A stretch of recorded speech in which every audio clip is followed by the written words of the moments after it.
9th class की ये दूसरी गज़ल है जिसके शायर का नाम है ख्वाजा हैदर अली आतिश।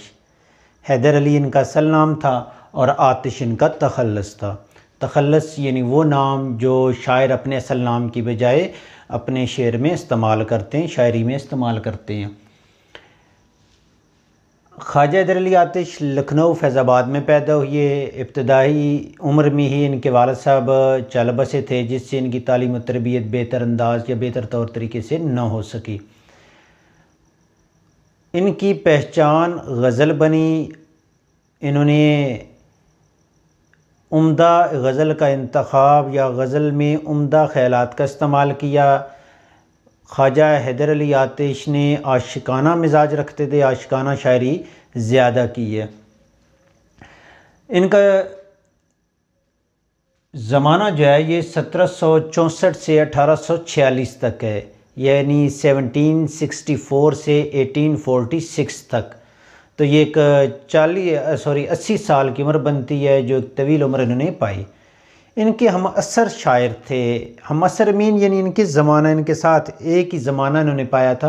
उनका नाम था शेख इमाम बख्श नासिख। और इन दोनों शुरा का आपस में कई अदबी मार्के हुए, अदबी लड़ाइयाँ हुई। वो आपस में एक दूसरे गिरबान पकड़ने वाला मामला नहीं था। गज़ल की तरफ आते हैं। रुख जुल्फ़ पर जान खोया किया, अंधेरे उजाले में रोया किया। रुख जुल्फ़ यानी रुख कहते हैं चेहरे को। शायर कहते हैं, इसके मजाजी भी ये शेर है। शायर कहते हैं मैं अपने महबूब के चेहरे, उस चेहरे के खदोखाल, उसके नाक नक्शे, उसके होंठों और जुल्फ़, उसकी जुल्फ़ों पे जान खोया किया, अपनी जान कुर्बान करता रहा। उसके प्यार पे जो है उसके जान सदके उसके वारी जाता रहा। तो साथ में कहता है कि इस तरफ तो मैं प्यार करता रहा, लेकिन बदले में अंधेरे उजाले में, कि रात है या दिन है, मैं रोता रहा, क्योंकि महबूब का विसाल मुझे मुयस्सर नहीं आया। महबूब ने मुझसे प्यार या मोहब्बत से बात नहीं की। शायर ने क्या खूबसूरत अल्फाज का इस्तेमाल किया है। रुख जो रोशन है उसे उजाले से करार दिया, रुख ठीक हो गया दिन, रोशनी, और जुल्फ़ चूँकि स्याह होती है उसे अंधेरे उजाले में ठीक हो गया। तो एक खूबसूरत इम्तजाज सामने लाया। और अंधेरा उजाला ये मुतज़ाद दो अल्फाज हैं, तो इस शेर में शायर ने सनत तज़ाद का इस्तेमाल भी किया है। हमेशा लिखे वस्फ़े दंदाने यार, कलम अपना मोती परोया किया। शायर ने यहाँ पे महबूब के दांतों को मोतियों से तशबीह दी है। वस्फ़ कहते हैं खूबी बयान की है भाई। दंदान दांत की जमा है, यार यानी महबूब के। शायर कहता है मैंने जब भी कलम उठाया कुछ लिखा तो अपने महबूब के दांतों की वस्फ़ खूबियाँ बयान की, उनकी तारीफ़ें की। ठीक हो गया। तो ऐसे लगता है कि जैसे मैं मोतियों को एक लड़ी में परो रहा हूँ। दूसरी इसकी तशरीह ये भी है कि शायर अपने शेर में इस्तेमाल होने वाले अल्फाज को जो है वो मोती करार दे रहा है। ठीक हो गया। दोनों तशरीहात शेर में आ सकती हैं। कहूँ क्या हुई उम्र क्यों कर बसर, में जागा किया बख्त सोया किया। शायर इस तीसरे शेर में कहता है कि मैं तुम्हें कैसे बताऊं कि मेरी ज़िंदगी किस तरह, क्यों कर का मतलब है कैसे बसर हुई, कैसे गुजरी। बस शायर ये कहता है कि मैं जागता रहा और नसीब सोता रहा। जागने से मुराद है कि मैं मेहनत करता था लेकिन नसीब में कामयाबी नहीं मिलती थी। मैं 9th में सारी रात जाके पढ़ता था लेकिन नसीब सोया हुआ है, कामयाबी नहीं थी। टेस्ट होते हैं, मैं पढ़ता हूँ, अच्छे नंबर नहीं आते। तो गोया कि आप कितनी मेहनत कर लें लेकिन नसीब अगर आपका साथ, मुकद्दर आपका साथ नहीं दे रहा, तो वो मेहनत आपकी रायगां चली जाती है। वो मेहनत का फल उस मेहनत का आपको नहीं मिलता। तो शायर कहता है मेरी ज़िंदगी इसी तरह बसर हुई कि मैं जिस काम के हाथ डालता था, जिस काम के लिए मेहनत करता था, तगदो करता था, कामयाबी कभी नसीब नहीं हुई, क्योंकि मेरे नसीब में कामयाबी नहीं थी। ब्राह्मण को बातों की हसरत रही, खुदा ने बुतों को न गोया किया। ब्राह्मण हिंदुओं की जो सबसे आला ज़ात है ब्राह्मण।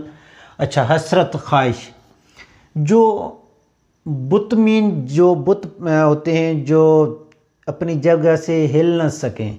ठीक है, जैसे आप मूवीज़ वगैरह में देखते हैं कि हिंदू जो है बुतों की पूजा कर रहे होते हैं। गोया मीन कोते गोया ही देना, जैसे मैं बोल रहा हूँ।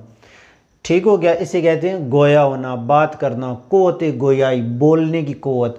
तो शायर कहता है कि जो ब्राह्मण है वो बुत की पूजा करता है और चाहता है कि वो जो खुदा जिसे बना के बैठा है वो मेरी बातों का जवाब दे, लेकिन शायर कहते हैं चूँकि अल्लाह ताला ने बुतों को ज़बान नहीं दी है इसलिए वो कभी नहीं बोल सकेंगे। सही हो गया।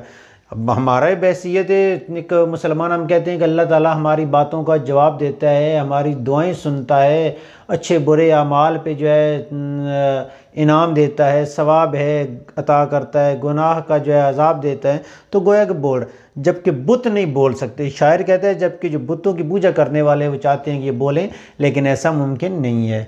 मज़ा गम के खाने का जिसको पड़ा वो अशकों से हाथ अपना धोया किया। यहाँ पे शायर कहते हैं कि ये मुहावरा इस्तेमाल हुआ है कि जिस शख्स को गम में रहने की लज्जत मिल गई, ठीक हो गया, जिसे गम मुसलसल बर्दाश्त करने से ना एक अजीब किस्म का नशा होता है। शायर कहते हैं जैसे गम की आदत पड़ गई, गम बर्दाश्त करने की, गम में रहने की, चाहे वो महबूब का गम है, चाहे वो पढ़ने का गम है कि ज़्यादा से ज़्यादा मैं पढ़ूँ, मैं अपनी क्लास में टॉप करूँ, स्कूल में टॉप करूँ, बोर्ड में टॉप करूँ, तो वो नशा उसी में उसे फिर मज़ा आने लगता है।